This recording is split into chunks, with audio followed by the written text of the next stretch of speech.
여러분들께서는 살면서 중로난범라는 사자성어를 들어보신 적이 있으신가요? 중로난범이란 분노하여 일어선 대중을 당해 내기 어렵다는 뜻입니다.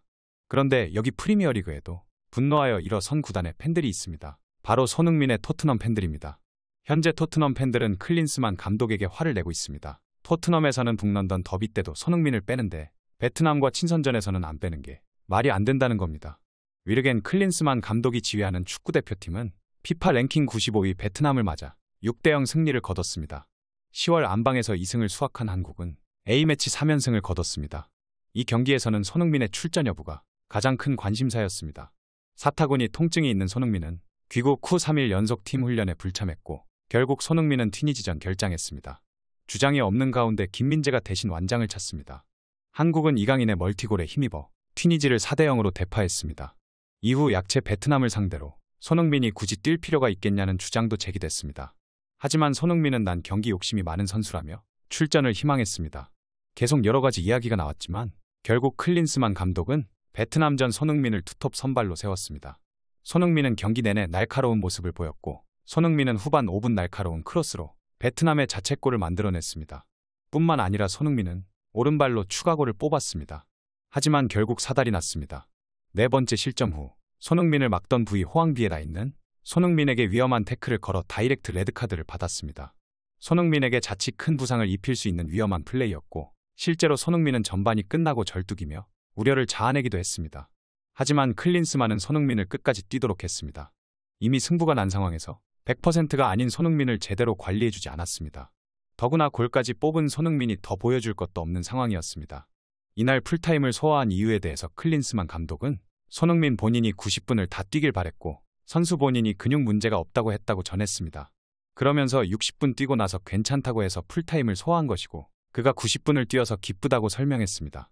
그러나 손흥민의 소속팀 토트넘 팬들 입장에서는 화가 나는 상황입니다. 실제로 토트넘은 오는 24일 영국 런던 토트넘 호스퍼 스타디움에서 9라운드 풀럼과 홈경기를 가질 예정입니다. 앞선 일정에서 사타구니 부상을 가지고 뛴 손흥민의 몸 상태에 대해서 우려가 클 수밖에 없습니다. 글로벌 커뮤니티 레딧의 한 토트넘 팬은 손흥민이 국가를 위해서 뛰었다는 것에 화내는 사람은 아무도 없지만 베트남과 대승 경기에서 90분을 소화했다는 것에 모두 화가 났다고 분노했습니다.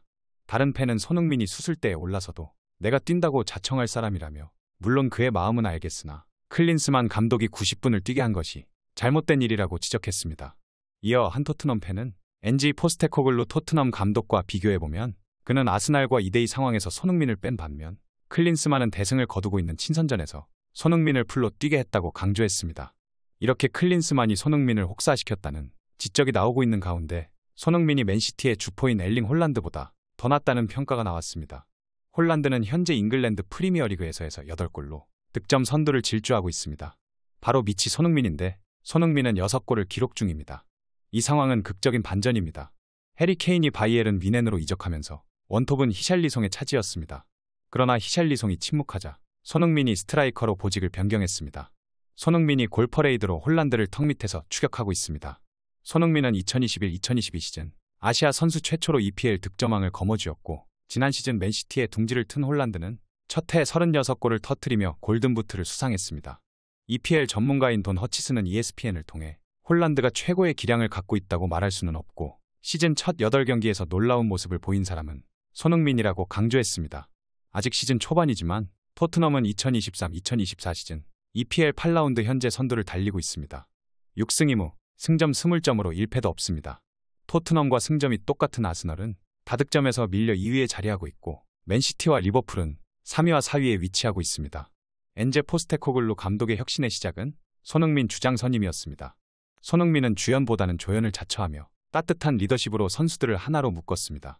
영국의 스퍼스웹은 손흥민이 홀란드만큼의 피지컬을 갖고 있지 않지만 그는 홀란드보다 확실히 기술적으로 더 뛰어나고 양발을 잘 타로 결정력이 더 뛰어나다는 평가를 받을 수 있다고 평가했습니다.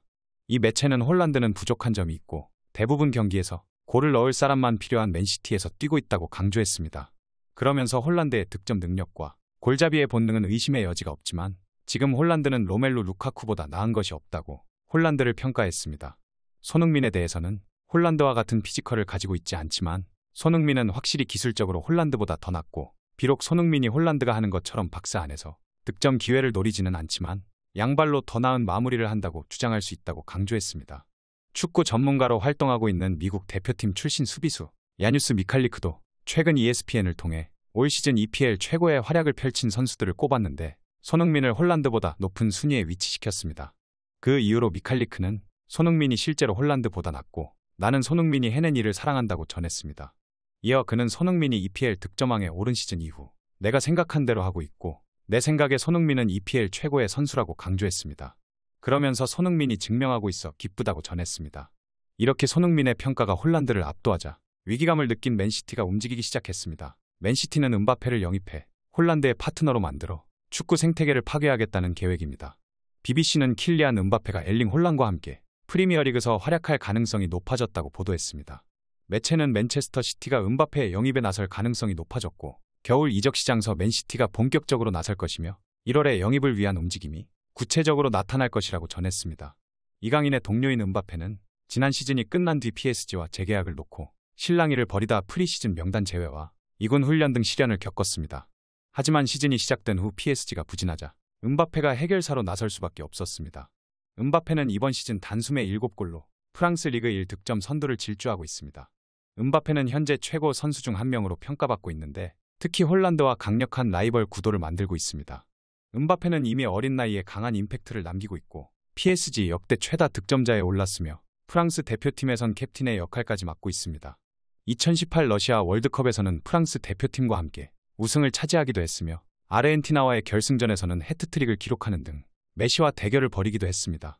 세계 최고의 선수가 된 만큼 이적설은 꾸준하게 떠오르고 있습니다. 지난 2021년부터 꾸준히 레알 마드리드와 연관됐으며 매 이적 시장 때마다 음바페의 레알행은 많은 관심을 불러일으켰습니다. 지난 여름에도 초미의 관심사였지만 여름 이적 시장에서 음바페는 PSG와 계약을 거부했습니다. 음바페와 PSG의 남은 계약 기간은 1년으로 재계약을 하지 않으면 내년 여름엔 자유계약 형태가 됩니다. 그렇게 되면 PSG는 음바페를 영입할 때 투자했던 1억 8천만 유로를 단 한 푼도 회수하지 못하는 상황입니다. PSG의 발등엔 불이 떨어졌지만 음바페는 쉽게 굴복하지 않았습니다. BBC는 음바페가 레알 마드리드 이적을 마음에 두고 있지만 프리미어리그 구단들은 충분히 음바페를 영입할 자금을 보유하고 있고 맨시티의 경우 본격적으로 나선다면 음바페를 영입하는 것이 불가능한 일은 아니라고 설명했습니다. 이렇게 음바페의 맨시티행이 제기된 가운데 손흥민 선수의 행보에도 귀추가 주목되고 있습니다. 음바페가 맨시티로 간다면 손흥민 선수의 레알행이 유력해지기 때문입니다. 실제로 토트넘의 캡틴 손흥민은 스페인의 거함 레알 마드리드 이적설이 나온 바 있습니다. 스페인 축구 매체 피차에스는 레알 마드리드가 여러 가지 옵션들을 평가하는 상황에서 손흥민을 주목하고 있다며 이적설을 언급했습니다. 이 매체는 손흥민이 토트넘의 진정한 아이콘이 됐고 손흥민의 레알 마드리드 합류 가능성은 팬들의 큰 관심거리로 떠올랐다며 손흥민은 31살의 나이에 EPL 무대에서 가장 뛰어난 선수 가운데 한 명이 됐다고 보도했습니다. 그러면서 주로 왼쪽 윙어로 뛰지만 그라운드에서 보여주는 다재다능함 때문에 레알 마드리드가 향후 이적 시장에서 노릴 선수가 됐다며 손흥민은 2025년까지 토트넘과 계약돼 있지만 레알 마드리드 이적설이 힘을 얻고 있다고 보도했습니다. 피차에스의 보도를 인용한 스포츠 브리프도 레알 마드리드가 다음 시즌 킬리안 음바페 영입에 대한 믿음을 잃었다며 손흥민이 대안으로 떠올랐다고 전했습니다. 레알 마드리드의 손흥민 영입설은 이번이 처음은 아닙니다. 2020년과 2021년에도 레알 마드리드 이적설이 돌았고 지난해 10월에는 카를로 안첼로티 감독이 손흥민을 주시하고 있다는 외신 기사들이 잇따라 나왔습니다. 과연 세계 최고의 몸값을 자랑하는 음바페가 맨시티로 이적하고 잘 나가는 손흥민 또한 레알 마드리드로 이적하게 될지 귀추가 주목되고 있는데요. 객관적으로 생각해보면 손흥민 선수가 군면제의 결정적인 역할을 해준 토트넘에 고마워하고 있고 더군다나 팀의 중심으로 볼 수 있는 주장직도 줬으니 제가 봤을 때 손흥민 선수는 토트넘과 재계약을 생각하고 있는 것으로 보입니다. 하지만 저는 토트넘이 손흥민에게 프리미어리그 최고 대우를 해주지 않으면 계약을 해줘서는 안 된다고 생각합니다.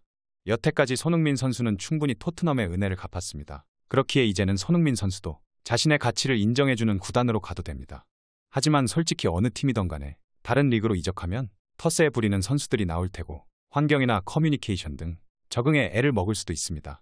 그렇게 생각하면 그냥 토트넘에서 레전드로 마무리하는 게 더 나을 것 같다는 생각도 들기도 합니다. 개인적으로는 토트넘을 떠나 다른 팀에서 뛰는 손흥민을 무척이나 보고 싶지만 손흥민 선수의 어떤 선택도 존중하고 싶습니다.